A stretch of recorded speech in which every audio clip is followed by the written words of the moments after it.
listening to Darling Shine, a podcast by Elodie Pullen and myself, Chloe Fisher. Join us as we blindly navigate and unpack the raw and often unspoken experiences of womanhood, grief, friendship, and everything in between. Darling Shine is your survival kit to the unexpected shit life throws at you. Hello, darlings. Welcome to episode 2 of Darling Shine, the podcast. Thank you for all the overwhelming responses from episode 1. I can't believe it. I'm drained from all of the beautiful messages and it's been a big week. So be patient. We are trying to get back to you all, but it's been a lot. And yeah, thank you. Wow. And when I say drained, I mean like overwhelmed with happiness, but also like, wow.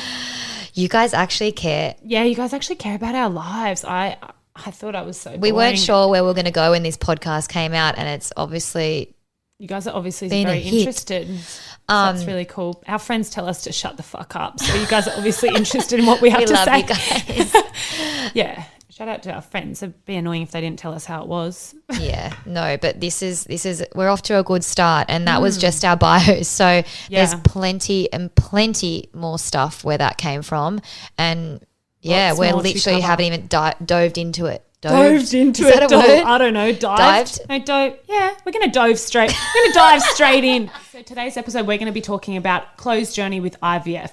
Now, funnily enough, Chump and I were trying for a baby for quite some time, as I think you guys know. I remember that one afternoon, Chump and I were actually upstairs here. If Paul was away, it was you, me and Chump. We were upstairs at your house, and I got the call from the doctor to tell me that my egg count was low. We both had no idea what that even meant. We didn't even know what that was, but Chump and I had been trying for quite some time and not falling pregnant. So we were obviously going to acupuncture, but we were also going to my doctor and doing tests to figure out why isn't the sperm meeting the egg? Like, what's going on in there? Is there something wrong? Why is this taking so long? And obviously when you're trying, you get impatient. You just want to be pregnant right now. So we were doing the tests and they found out that my egg count was low. And I happened to be here when we got that call. So she said, your egg count's 3.1 when it's meant to be like 20 something. And she said, it's kind of like you're a nearly 40-year-old. That's where your egg count is at. So I kind of came back in and I was like, oh, Chloe, Chump, look, they just told me my egg count's low. But they said, my doctor had said, keep trying. It's going to take a bit longer for you guys because you've got like a shit egg count. It might be like every 8 months a good egg comes out, and that one might either get fertilized or not. So it might be like just going to take ages. And she was like, if you get impatient, just start the IVF journey. So we were always kind of looking at that, but also like, let's just keep trying naturally for a little bit longer. But so that's a bit of a fun fact. Funnily enough, Chloe then got tested and figured out her AMH level, which is the egg count per level, was low as well, and even a bit lower. Yeah, so we obviously got married last February, and we this is like a quick little background of our journey so far and what brought us to the IVF. But yeah, so we fell pregnant the day after our wedding. We conceived and we didn't know that we were pregnant. It was like we obviously really wanted to try as soon as we got married, but it was not intentional. Like I wasn't tracking ovulation or anything like that. It was just like an amazing little miracle that just happened. And then fast forward to the March last year, I obviously had a miscarriage, and that was really traumatic, and I still like hold a lot of that trauma. And just like the unknown and, you know, what happened and why and stuff like that. So we will do another episode on miscarriage a little bit later down the track. But then that kind of happened. And then throughout the year last year, Paul was able to do a few little trips here and there. So that in itself like kind of erased a few months for us. And obviously when you're trying properly, you really need to be actively knowing when you're ovulating and like at that time of the month, and you need to be having sex around the ovulation window and all that sort of stuff. So with him being away, that was really challenging, obviously, when we were missing those windows. And then, you know, when he was home, we were making sure that we were doing it at all the right times, which in itself kind of sucks because it just fucking takes the fun out. Like it just isn't fun when we need to do it this day, we need to do it. Like it's just not enjoyable like that. And like, you know, like we have like such a good relationship in, you know, and we just didn't like doing that. But look, we wanted a baby and it wasn't happening for us easily. So that was just the way that it was going. It got to, I think, You end up getting I your reckon eggs it was tested. like May. Well, you got yours done, and then I didn't really think anything of it, and then it maybe got to like, when was it when I got it? reckon you It was didn't get actually tested till, November like- last year, actually. Look, Yeah, it was so a we bit we late. kept on trying throughout the year, and then obviously with Chump's passing, it just kind of just everything just went a little bit like cray. It's all too much. So we had a little bit of a moment, and then so it actually was in November last year when I was just like, fuck, I just had this like realization where I was thinking there's something wrong on my inside. In the last 12 months, I've become so incredibly in tune with my body and what I'm feeling and all the different emotions and all the different feels that I just woke up one morning and I knew there's something wrong. So Ellen and I share the same GP. We share everything. Trish Hill, So legend. we went and saw Trish, and I went and I said, I need to do my AMH because I am worried that I have this low egg count because, you know, Paul and I have never, well, look, I've been on the pill up until about 3 years ago, and we were never careful in amongst all that. Like, we never used any form of contraception other than the pill. And then when we were off the pill, we still used no contraception. But for me, because I had never been pregnant before, I didn't even know that that was like weird that we had never fallen pregnant in 3 years when we've never pulled out ever. So when I told, it's fucking weird all now pull looking out. back at it, like, Yeah, because it we just actually is. didn't. And it was like, Yeah. people probably that have got children and then like or have had abortions and stuff like that must be going, fuck, that is weird. Yeah, it because is like it's not weird. normal. But I didn't know anything better. So when I told Trish that, she was like, okay, there's definitely something going on there because you guys should be able to look at each other and be pregnant basically. You're young, you're happy, you're married, like everything is just right. So I did my test and it came back at 3. And that, like Elle said, was someone between the age of like, someone for our age should be between, I think, 40 and like 50. 60 or something like that. So for a number, Menopause. yeah, basically going through menopause. So to have a number of 3, I was like, okay, cool. Well, at least I know now what. She's like, well, you're probably going to have to do IVF. And I was like, okay, well, that's like, let's do that because I obviously want a baby. And if it's not working naturally, like we'll continue to try. But I didn't want to be that girl that every time it came to my ovulation, I was just jumping on. Like, that's just so lame. Anyway, so That's just so lame. Chumpy loved it so much. And I was like, I'm so I know, but it tired, just was fuck like, off. yeah, I don't know. It wasn't a vibe for sure.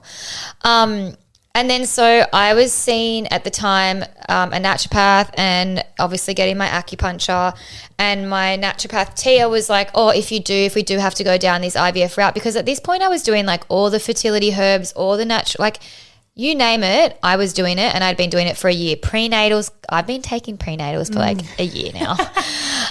So I was doing everything right. And so Tia was like, if we need to go down this track, this doctor is the best in the biz. His name is Dr. Ki Ung, and he works out of Southport. So I straight away tried to get a referral to him, and I obviously couldn't get in until like March this year. And I was thinking, this is not going to work for me because I need to see him tomorrow. So I messaged Tia and I'm like, can you please message him, because he works a lot like with Chinese medicine, and he's very open to all that. So Tia had worked closely with him quite a few times with a few other patients, clients, sorry. So she emailed him and was like, you need to see this girl. Is there any possibility that you can see her? And sure enough, I got a call and I was able to go see him on the 3rd of January, which was unreal. So I went and saw Dr. Ung, and straight away he said, oh, okay, I want to do a laparoscopy. I want to get inside. I want to see what's going on in there. I really want to like tick all the boxes and make sure that everything's good, because everything you've told me is just doesn't seem right. Like there should be a baby in your belly. So we were booked in literally the next week, and I had a laparoscopy, a hysteroscopy. Oh, there's Did all not these have a different. hysterectomy, No, that's it for wasn't a sure. hysterectomy, but it was a hysteroscopy or something. Oh Yeah. fuck! There was 3 different oscopies that I had. Wow. So I had that, and then when he went in, he found endo and all this sort of stuff that I didn't know I had. Look, it must have been pretty mild because like I didn't have any symptoms of that, but from the pictures, it's like pretty gross. Like there was quite a fair bit in there. Yeah. Anyway, that was all removed, and we pretty much went straight into our first round of IVF. Which is like all the medication, all the hormones, all the injections. And I thought, well, this is a no-brainer. It's a clean slate. What could go wrong? Like I literally am the cleanest I've ever been on my inside.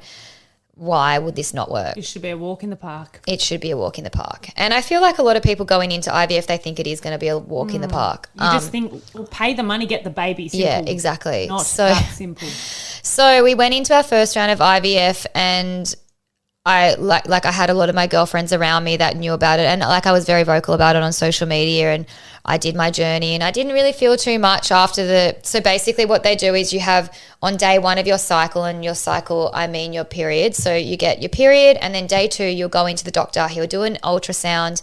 They'll look in your belly and basically have a look, make sure everything's right, make sure your lining's in a good place. And then they will prescribe you all your medication, and you'll go away and you'll start. I started on day 3, so I started the following day. You'll do that for about, I feel like it was around like just under 2 weeks. And that's the injections that you put That was the injections that I'm putting into my stomach. So the first round I only had, I think, like 2 in the morning and 1 in the evening. And then you go back in for another ultrasound midway through, and they look at your follicles and how big they are and how good they're looking. And by follicles, I mean follicles is what your egg grows inside of. So if you have 5 follicles, you generally should have 5 eggs. So then you go in for your collection, and they put you under. I chose to be put under because there was no choice. You just I got put under. And then they basically take the eggs out. I knew I was going in with 5.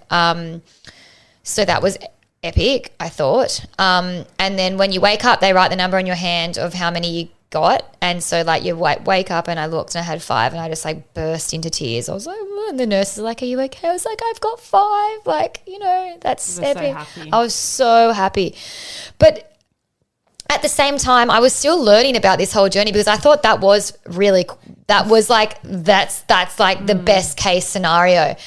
Little did I know of like how it unravels after that. Meanwhile, the chick sitting next to you, didn't she have like 30 eggs? Yeah, she like across the bed from me, like put her hand up. I was like, wow, okay, that's epic. Someone else has got 30. I've got 5. So you then go away, and they call you that afternoon. They tell you how many were mature, and then. So of the 5, all of the 5 were mature, and they fertilized 5 eggs with 5 sperm. So the morning of, we did a fresh transfer. So Paul had to go into his little fun room and do his business in a cup, and they spin it and they pull out all the good sperm, and they basically, the way that I did it, they literally pick 1 sperm and they inseminate the egg with 1 single sperm.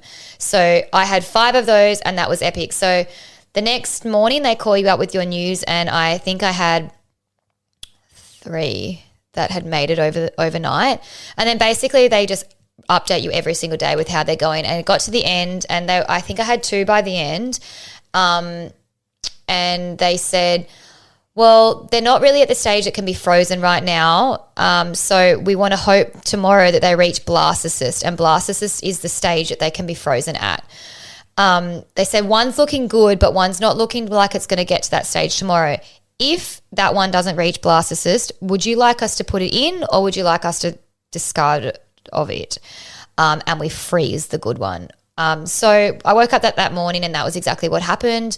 We decided to freeze the only good one that we had, and then the other one we decided to put in for our first round.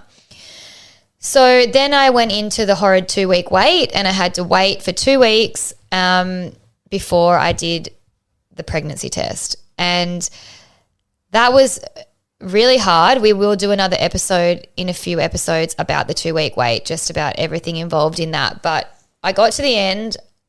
I did pee on a stick early. It did come up with a faint line. That was so hard. That sucked. Well, it was epic. But then it must have been like a bit of a chemical pregnancy, because I then the next day went down to Sydney and I started bleeding. My period was due, I think, the day after. But yeah, so I started, as soon as I was driving to the airport going to Sydney, I could feel my body just like get this like sense come over me just before you're about to get your period, like your back kind of hurts. And like I was like, oh no. And so yeah, anyway, I ended up getting my period. So that really sucked. And then I was in Sydney when I would have liked to have started my second round, but because you got to be at your doctor, I wasn't able to start the second round because I was in freaking Sydney. So by the time I got back up there, I think I was on day 4 of my bleed. And the only other thing that I could do if I wanted to continue that month was to do something called an IUI. And an IUI is basically you still do similar hormones, but you do a trigger shot around the day that 2 days before you're meant to ovulate. And that then stimulates you to ovulate. You release the eggs. That point, I had 3 eggs, which was cool because I was like sick. 3 shots at this. Epic. Triplets, darling. Triplets. So I release, if you have like any more, because you know when they do the ultrasounds, they can really tell how many follicles you have and how many you're going to release. If you overstimulate, they'll cancel your cycle. So I only had 3, so that was epic. So I was like, cool, 3 chances. This is a fucking no-brainer. This is going to work. And IUI is cheaper than IVF. So a lot of people do opt to do IUI first, and they do quite a few rounds. And I think especially for some private health insurances, you actually have to do a few rounds of IUI first unsuccessfully before they'll pay for IVF. I think it's around $1,000 or something like that. That's interesting. Yeah, so I wasn't able to even do IVF that round yet. So I did that, and then they get pull in also that morning. They do the sperm thing again. They spin them, they pick them. But basically, they literally spin them and only take out the good ones. And there's like millions of good sperm. He had like a really good count. So on the day, it's very timed. You do your trigger shot, and exactly 36 hours after that, you're in the doctor's surgery. You've got your legs in the air. They've got the thing in that like they put in you and open you up like you're having a pap smear. And they basically put a little catheter into your cervix. Cervix, and they literally put a syringe full of sperm directly in there when the eggs are coming down and they've met them. So I'm like, this is like it's a date. This in is the like womb for the sperm and the pregnancy eggies. for dummy eggs and sperm. Like it's literally putting them together at the exact point when they need to be together. Literally. And then another 2-week wait. So that second 2-week wait that I did, it literally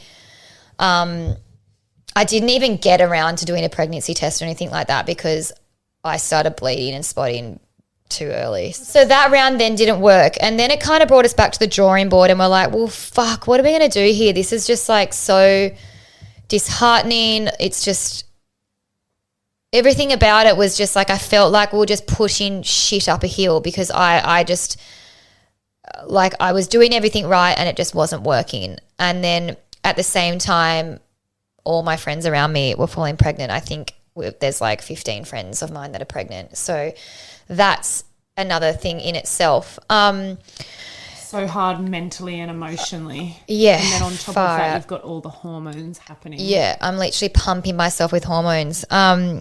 So then we went and saw my doctor and we said, look, what's going on here? What can we do to improve this egg quality? Because obviously my problem of if I'm ovulating 3 eggs at once and not one of them sticking, there's something wrong. All on the sperm side of things, everything was perfect on Paul's side. So that's a win, and it's good to know that like that's just like ticked off. So the problem laid in my eggs. Laid in my eggs. You're like a chicken laying eggs doll. Yes, exactly. So let's cut to sort of now. And I've been keeping quiet off social media because I don't know, it's just been a bit of a rough ride. So I just figured a lot of people were getting very involved, which is fine because obviously putting it out to social media, people want to tell you their experiences and stuff like that. But I just found because I had already had that loss, I found that I needed to just keep it offline because people were checking in, and like I didn't want that to. People were checking in, but people were also sending you pictures of their babies that they've had through IVF, and you're like, I don't know if I need to see all these babies that I don't know. A lot. So no offense to those people that actually send that, but that's a lot. Yeah. So they were like beautiful success stories, but also like, wow, I don't know. Yeah. I don't know if I can handle all this right now. Yeah. So Paul's been away, and because I've had this egg quality and quantity issue, we decided with my IVF doctor that we would take a month off and we would do a few little things to try and boost the quality of my eggs and the quantity of them. So I was okay with that. I was like, well, you know what? I kind of feel like I need a break from all the hormones and the injections anyway. So, well, I guess not hormones because I went on to do hormones. But so what I did was 3 weeks leading up to my most current cycle, I started taking human growth hormone injections. And so that, like, although with IVF, you're doing multiple. Oh my God. Oh dear, the rescue remedy's really repeating on you. Yeah, it's fine now. It's gone back down. It's not really rescuing you. Yeah, so I've been doing the human growth hormone injections. So that was one injection a day. I had to mix up this crazy formula, and it was like, I think it was about $300 for this tiny little vial. And then, so inject that 3 weeks in the lead up. Then I was also using testosterone cream on my bicep. So friggin' random, but apparently that helps with egg quality. And then also melatonin is good. So 3 milligrams of melatonin each night before I go to bed. So people that are trying to conceive, you can actually do that. That's just something that you can buy over the counter. Melatonin, apparently. You were honestly like a bullshit scientist right now, but anyway. It was like Chloe was running a lab. There was just potions everywhere, and she was mixing up her own things with these massive needles and stabbing them in her belly. Like, yeah, it was a bit intense. Yeah, you're an absolute weapon. So I went into this new round of IVF thinking, wow, I'm just gonna kill it because I've just had this month off, and like my eggs just must be incredible. Paul had gone away, I think Paul was actually still here at the beginning of this cycle because he was helping with a few of the injections. And this cycle, my injections went from 1 or 2 a day to 6 or 7 a day. So I was doing some in the morning, some at night. It was just nuts. Like my stomach was just so bloated, so bruised. And then, so I went in for my ultrasounds mid-cycle, and, you know, they actually saw 12 follicles, which is like, I was frothing because I was like 6. So I've got 12 chances here. This is amazing because last time I only had 5. So all that medication's working, and that's just epic. And then I had my egg collection day, and I woke up with the number 8 on my hand. So instantly, basically what has happened is, yes, my follicles, I might have had 12, but in the follicles there was only 8 eggs because not all the follicles must have grown an egg. They were just, they were phony follicles. They catfished you. Yeah, they catfished me. So basically then they bring them back to the lab and they look at them and see which ones are mature. Is that right? Yeah. Which ones are mature. And from that I had 6. So I'm already down to 6, which I was like, okay, well, this is really annoying because I had 5 last time. So what has all this medication and stuff like that done? This is day 1. So they inseminated the 6 with Paul's sperm, which I had on ice because before Paul went away, I made him go and do a collection so I could continue to do this while he was overseas. So we used frozen sperm, and they inseminated 6 eggs. So that was all fun and games. And then I went home, and it is what it is. You've got to let them grow for 5 days in the test tube or whatever you call it, the dish. And they called me the next morning with my day 1 update. You were there, remember? And they said, unfortunately, we've lost 5 overnight. And I was like, so what? I literally dropped to the floor and just was in tears and was like, you are kidding. What do you mean you've lost 5? Yeah. So I had 1 egg, 1 embryo or whatever. And it still had to last. That 1 embryo had to last 5 more days. So we were And I know what the drop-off rate is, pretty much like 50% at the very least, but I only literally had 1. Yeah. So I was, as you can imagine, absolutely devastated, especially all the stuff that I've done in the lead up to this, to then be ended up with that after 1 day. I was just like, this is not happening. Anyway, I kind of just tried to shake it off and be like, you only need 1, you know, what everyone says. Some sort of all it silver takes is lining in it. 1. But at the end of the day, I wanted more than 1 because I wanted to put some on ice, when you're paying all that money for egg collection, you obviously the aim of the game is to get as many as possible. Collection. Yeah, a collection of a few, plural. So anyway, they called up every single day. It was actually over Mother's Day, I remember, and they called me on Mother's Day morning. I'm like, please don't have bad news. And I still remember I was down at Tallabudgera Creek and they called. They're like, good news, it's actually a really strong, healthy embryo. And I was like, oh my God, yes. So anyway, fast forward to the day 5, the little guy made it all the way to the end. It was a grade 5 AA embryo, which is they even said to me, they're like, we never award grade A's out. Like, this is, if you Google a perfect embryo, this is the one. Like, you can't get better than this. So I was like, wow, okay, well, at least it's done something, this all this crazy shit that I've done in the lead up. That was just the best news. It was the best. And I was like, well, perfect. And so my doctor was confident. He was like, do not worry, this is going to work. Yeah. Like, there's no doubt in my mind that it's not going to work. So we did the embryo transfer day, and then, I literally just stayed still. I was so anal about everything that I did that following like few days. I actually went to Byron Bay because my mum was down. So we just chilled down there, and then it was Elodie's birthday the following day. So we went to the farm and like did a few nice little things for breakfast and stuff with some friends. So then that weekend we went to Yamba for Elodie's birthday with a bunch of girls, and I literally wrapped myself in cotton wool. I just didn't want to do anything. I didn't want to walk. I didn't want to go upstairs. I wanted to give this little embryo every single opportunity to work. Like, I didn't want to. Yeah, the legs were going up. I didn't want to give it any reason for it to not work, or be like, oh, I did this, maybe it was this, you know? Yeah, of course.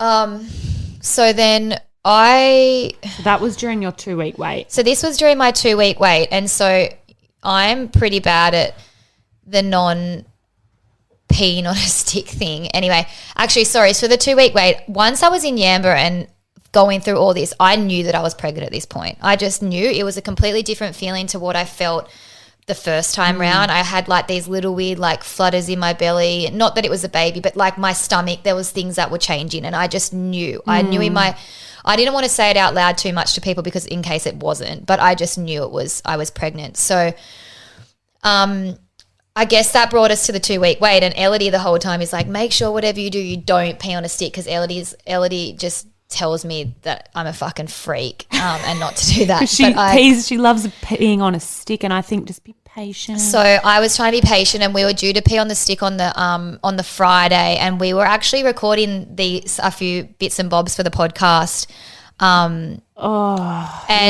This is like really weird, and we were tossing and umming and ahhing whether or not to put this in, but basically what happened was, when we were recording this episode, Elodie didn't know, but I had peed on a stick that morning, and I wanted to, and it was like so positive. And I basically surprised Britt and Elodie in that recording that I was pregnant. So it's a bit hard to listen to, but I'm going to play this snippet of me announcing to Elodie of my pregnancy.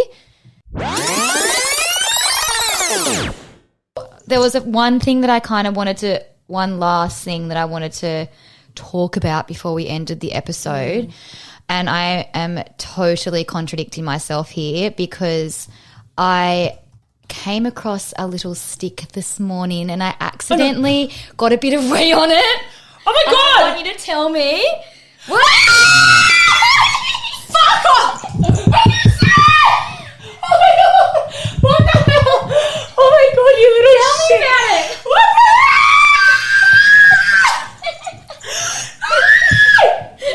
Oh my God, are you fucking kidding? Now I can squeeze you. Oh my God. I thought you were G'ing up. Is she kidding? Oh my God. Oh my God, this is such a roller coaster. That was really fucking hard to watch. I don't like that at all. There's so many ups and downs. Like you have your egg collection, and then you get a really high number, and then you lose them all overnight, and you're left with one. But you end up you're devastated, and then you end up celebrating that one egg because it's a trooper and it lasts the whole way. Then it goes in you. You know you're pregnant. You're feeling amazing. We're celebrating that, and here we are. I feel like even just watching that, I was like, I feel like at that moment, it makes me. Oh, I'm going to start crying. Like, I remember just like, I'm not broken. Like, it works, you know? Yeah.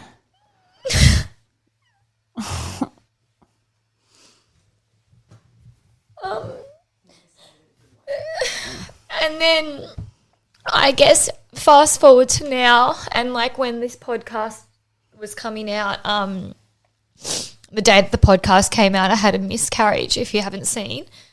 But basically, so what happened, rewind a little bit, I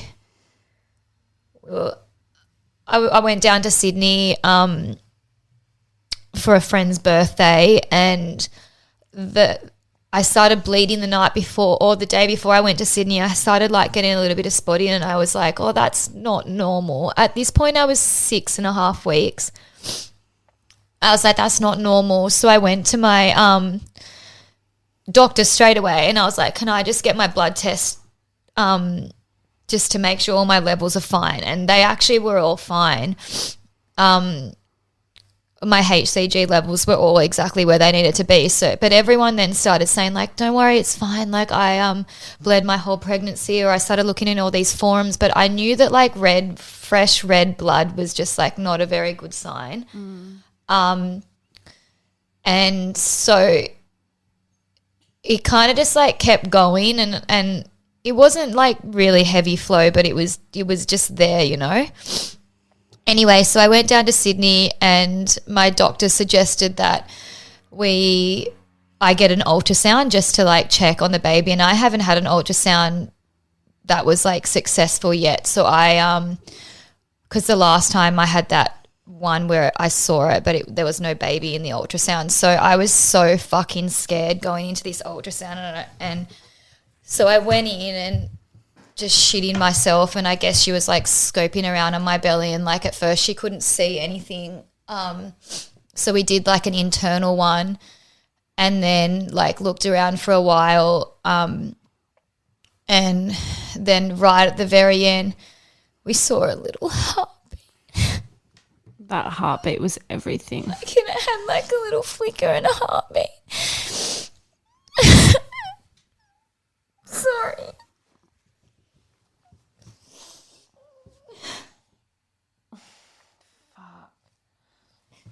Anyway, that was honestly when you saw that heartbeat, and you told me, it was just and then the most like promising moment. Just seeing that, I guess I was like, okay, maybe it's okay. Maybe like it's just like the bleeding wasn't that bad. Maybe, you know, it's fine. My doctor kept on saying it's fine. And then that night after the ultrasound, it just was like a massacre. I like was sitting at dinner, and I was like, well, that's weird. I can feel something. And it just basically just like turned on, and it was like a tap of blood coming out of me. And like all night I was using tampons, because I was like, I just can't even deal with this situation. Situation. That's exactly what it is. And like I went to the toilet, and I literally would take it out, and it's gross, but like it was just pouring out, and there was like fucking massive clots. And so the next morning I had lost like a lot of blood that night, and I just was like, I need to go to the hospital and just see if they can like do another test or something, because I was like, I know deep down in my heart that there was something wrong. Like there's no way that I could lose the amount of blood that I lost and not have something wrong. So when I went to the hospital, they tested my bloods, and they were still rising, because like at the end of the day there was still a baby in there. So they wouldn't do another ultrasound, because he's like, you only had one yesterday and there was a heartbeat. But I was like, yeah, okay, whatever. So I went home, and I continued to bleed, and that next morning I was talking to my doctor the whole time, and he's like, look, I think that maybe you should just go get another ultrasound. So the next morning I had an ultrasound, which was the launch of this podcast. It was the Thursday, yeah. It was the last Thursday. Oh. And I had that ultrasound, and she like looked around again for ages, and then I could just like see the little baby on the screen, but it didn't have the flicker. And then the lady was just like, yeah, I'm really sorry, but there's no heartbeat. So so fucking unfair. And then it just kept on bleeding. But I actually had this big thing called like I don't even know how to pronounce it, but I think it's like something called like what is it? Was it called like a hematoma? But it was like actually this massive big blood clot. fucking clot situation that was like a stupid statistic of the amount of people that get it, like 1 in fucking 50,000 or something like that. Like a freak thing. I had this massive clot between like my uterus wall and the sac that the baby was in. So it was just like still, and like, I mean, I'm still bleeding today and it's been 2 weeks. So I rushed back to the Gold Coast and I ended up having a DNC and getting all the contents and everything removed. So now I'm just waiting for the results of that for them to tell me like if there's any like chromosome abnormalities or something like that. And if that is the case, again, they're just like, it's unlucky. I'm sick of just being like the unlucky one. I feel like a little rat just being like experimented on, like with getting no answers. Yeah, I guess that's where I'm just so frustrated right now. It's because like I actually don't have any answers. Like there's no explanations to anything. So I went to my doctor the other day or like 2 days ago, and I was like, right, I need to do every single test that you can think of, because like I don't want to leave any stone left unturned, because I'm not going to go and do another round of IVF just winging it again, because like there's obviously something wrong. That's not like, there's a level in my body that's not right, and like I'm going to need to get to the bottom of it. I've also been in touch with my naturopath, Tia, and the book that I was reading called It Starts With an Egg gives a lot of suggestions on supplements that you can take for recurrent miscarriages. And Elodie actually sat on my bed last night while I was doing some packing and like wrote my email for me of like this list as long as her arm of all these different supplements to send to my naturopath and say, right, what can I take without overcooking my body? So I'm picking that up this afternoon, and basically where I'm at right now is I need to get the hell out of here, and I need to be with Paul. I haven't seen him for over like 9 weeks now, and that in itself, I've done this whole last part of my journey alone without him. Yeah. And like, you know, it's really it's just weird saying that in front of you, because like it fucking just you like your you don't even have You've Chumpy. But just that has You've just got to been clear really your head and get intense. over there. And then, so yeah, we've just decided for the next 3 months. I mean, look, I have to get my period back first, which at this point I'm fucking Probably another bleeding month. still after the DNC. And then I've got to wait to get all these like tests back. But we've decided just to chill out on the IVF in America. We're going to continue over there, but I'm only going to be gone for 3 months. So I'm going to go over there and we're going to do Clomid, which is a tablet that it helps women ovulate. So I'll be taking them when I get my period back on day 2 till 6 of my cycle. And then about 5 to 10 days after you finish taking those, you should ovulate. Now we'll be winging it a little bit because I won't be able to be monitored. Usually if you're doing it through an IVF clinic, you actually get monitored and you go in and they will tell you exactly when to have intercourse, because they will tell you when you're ovulating. So I'm just going to have to like do some ovulation sticks and just really try and work out that window. Or they just say like basically have sex every second day after that and just try and cover all bases. So I mean, at this point with all this bleeding and everything, I couldn't actually think of anything worse. But I don't know. That's kind of where we're at. I'll be back in October, and if I'm not pregnant by then, we will go straight back into another round of IVF. But hopefully by that point, with all these supplements, my body's had a 3-month lead time with letting them all sink in, and I'll have like all these test results back, and hopefully we can find out some answers to try and see why this is all going on. But yeah, and hopefully when you get back, you can just go into the next round of IVF with a clearer head and some answers and a new tactic with Dr. Ong that you might form from all the test results, and be able to go into it with like a full new strategy, hopefully, new drugs and everything. And also just to like add to that, I just wanted to, for the people that are listening to this going, how the hell does she just get to leave the country just like at the drop of a hat as well? I just want to let you know that I do have a working visa for the United States, and I will do all Paul's merchandise obviously over there. So I applied for the exemption like everybody else, and I'm out of the country for 3 months. So that's how I'm leaving, because I've had a few people that have been kind of like roasting me, concerned for me leaving and why they can't leave the country. So I basically have been here only for that reason, because I've been pregnant. That's the only reason why I didn't go over with Paul. So now in a normal world, you'd be on tour with him all the time. I would have been over there from the get-go, but yeah, we had just found out that I was, in this pregnancy stage. So now that I'm not pregnant, I'm clear to travel. So it's going to be so good for you guys just to be back together. Wow, I got that out. Oh my God, you're an absolute trooper, and this is just not fair. So yeah, you guys actually asked, we put out to you guys the other day, a few weeks ago, if you guys had any IVF related questions as well, which Elodie and I sat down and answered a few of them. So this has gone for a little bit, we've just picked three, not of the best, but we've just picked three of the most common questions, and then we put the rest in the next episode, which will be some more questions that you guys have asked that we've answered. So yeah. So have you tried any natural therapies, acupuncture, etc.? Yes, I briefly touched on that, I believe, but I have been doing acupuncture at Nuwa in Currumbin with Bonnie since I had the miscarriage last March, and I see her monthly, if not fortnightly, and I have been doing that since. And I swear to God, that has been the only saving grace for me. And, I obviously people swear by it for fertility. These guys specialize in fertility, but she's like my therapist. Like, I literally go there and Bonnie knows every single thing about me, and it helps me mentally so much. I walk out of there on cloud 9. And do you see Tia as well? And I see Tia, the naturopath, and she works out of Whole Health Studio in Mermaid Beach on the Gold Coast.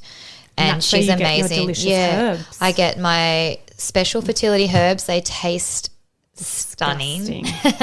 And then I also have a bunch of supplements that I take, but we can touch on that in another episode. You always say after like a month on the herbs, you feel so much better. So you feel like that's helped you heaps, the herbs. Yeah. She has even some, I know that Tia's super busy and I don't think she's taking any new clients, but I know that she has some products that you can buy on her website, and they're like an umbrella hormonal balancing powder stuff that you can use, and a lot of people swear by that. If you just check out her Instagram, I believe it's at Tia Myers, Miers.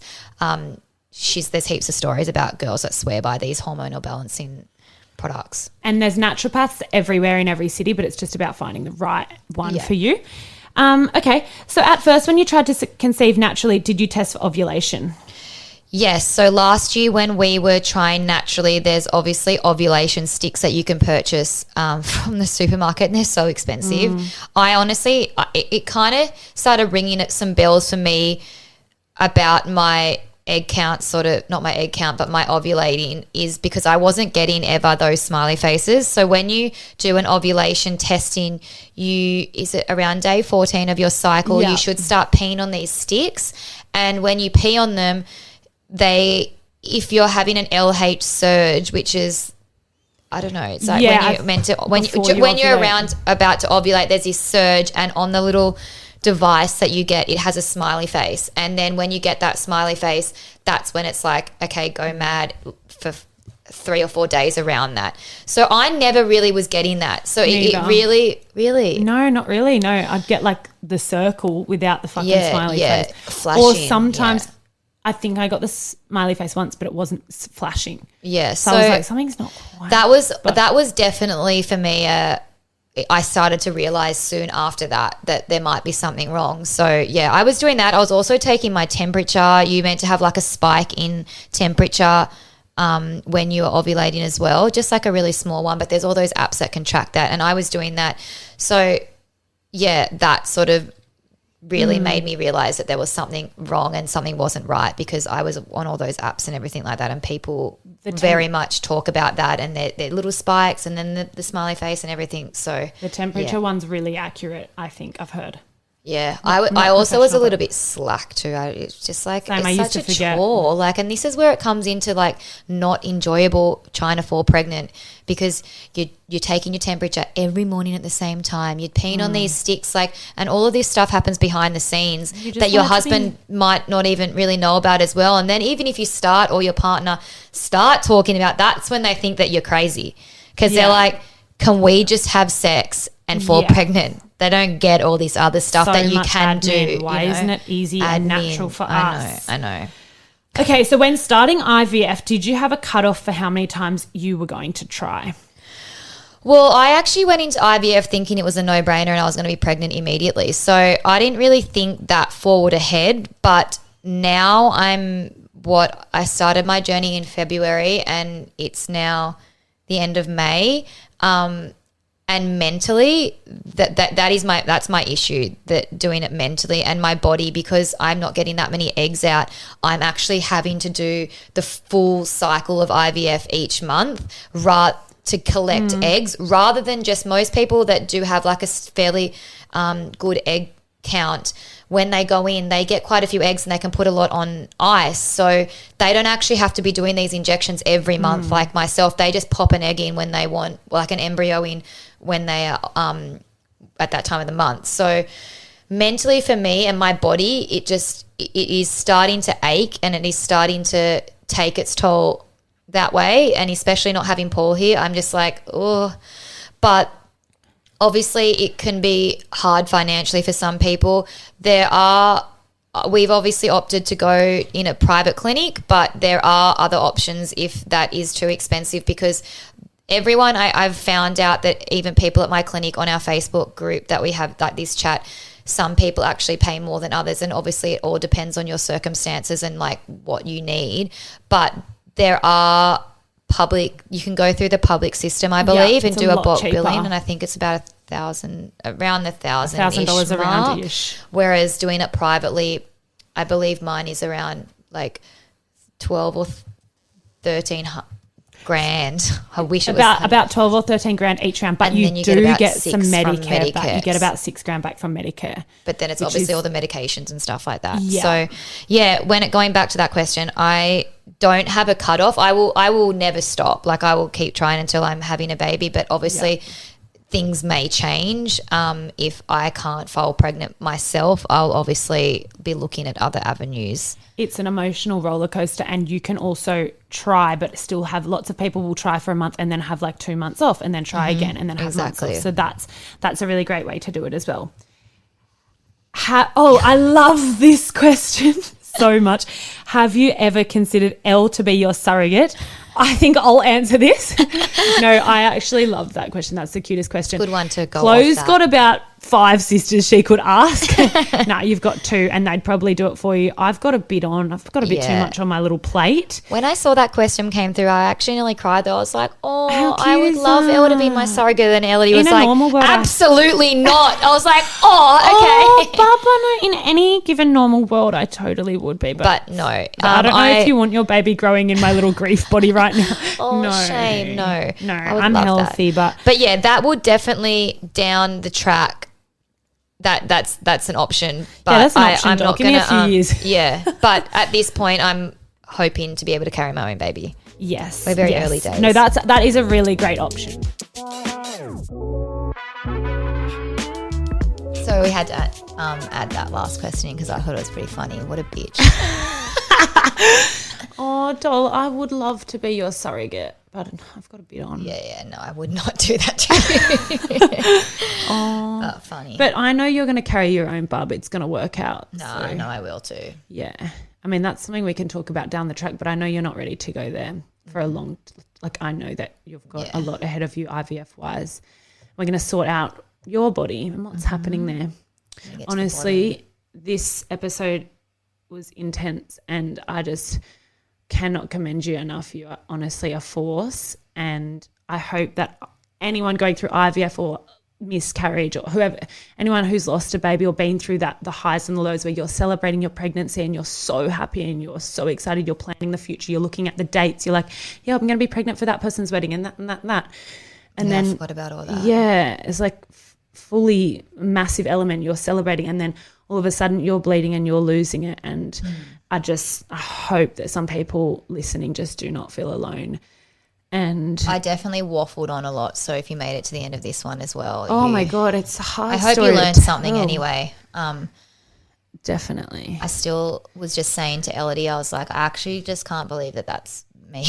Literally. So weird. It's like I was talking to my acupuncture chick this morning and I was just like, it just doesn't seem right to be a 29-year-old person actually having these recurrent miscarriages and stuff like that. It's just without answers. That's the thing that's just pissing me off the most. You literally look at your life from the outside in, especially when you tell your story and you're like, is this really my fucking life? Like, how? Why me? What have I, like, yeah, it's annoying. It's honestly the most surreal feeling. So yeah. Thanks again for all your support. Honestly, I have so many people writing in, flooding me with all these different suggestions on what to do and, you know, what they've done and their success stories. And, you know, it's actually impossible for me to get back to every single one of you. But I am seeing them and I am taking it on board. And, yeah, I appreciate your love and support. I'm confident that Yes. I'm going to be pregnant maybe this year. You will be. Got a few more months up my sleeves. So, yeah, you're going to go away and reset. And what we might be able to talk about soon or in the next few episodes also will be some strategies, like how you're going to deal with the next few months after that loss and everything. And also we do have some other questions we're going to answer next week. Would either of us adopt children, for example? That was an interesting one that came through. How do you cope, Chloe, when Fish is gone? We had some questions about Rummy. Lots of questions. Old Rumbledore. We had a few questions about how tall we are. Oh, yeah, very important questions. And we'll also touch on, there was some about some grief strategies as well. So next week's episode is going to be a bit of a Q&A, an all-rounder Q&A, where we'll both jump on and answer a bunch of questions. And I feel like there are also still a lot of IVF questions that we didn't answer. So we'll be able to add those in later down the track. And I think that maybe one day when things settle down a little bit more, Elle and I maybe will jump on a live and we can just do some live questions, because that seems like it's a little bit easier just to, like, you guys can fire away and I can just answer there and then on the spot. Yeah, that's a really good idea. So thank you so much for listening today. Yeah, it was a lot to get through and it's pretty intense for our second episode. Oh my gosh. Yeah, thanks for all the support. I'm still just so overwhelmed from everything. Like I can't even believe the first episode and everyone's responses. We also just wanted to say thank you so much. Oh, and thank you to that one person. There was one review that said that Chloe's voice was really soothing and that I think I'm too cool. I was dying when I read that. I was dying and I was like, oh my God, did she not listen to the part where I'm literally crying because I'm telling the story about my husband passing away? Nothing is cool about that. I don't think that's cool. It's a lot. Anyway, I'd love to speak to that. No, honestly, I couldn't keep the reviews coming because we are honestly 99.99%. I mean, every single other review was honestly incredible. And I like it when people are honest. Love it or hate it. I want to be Underdogs on top. The underdogs on top, doll. Oh, anyway, well, that's it for us today. And yeah, we'll speak to you next week. I love you, sis. I love you. Strong. I'm so proud of you. Did we just kiss our microphones?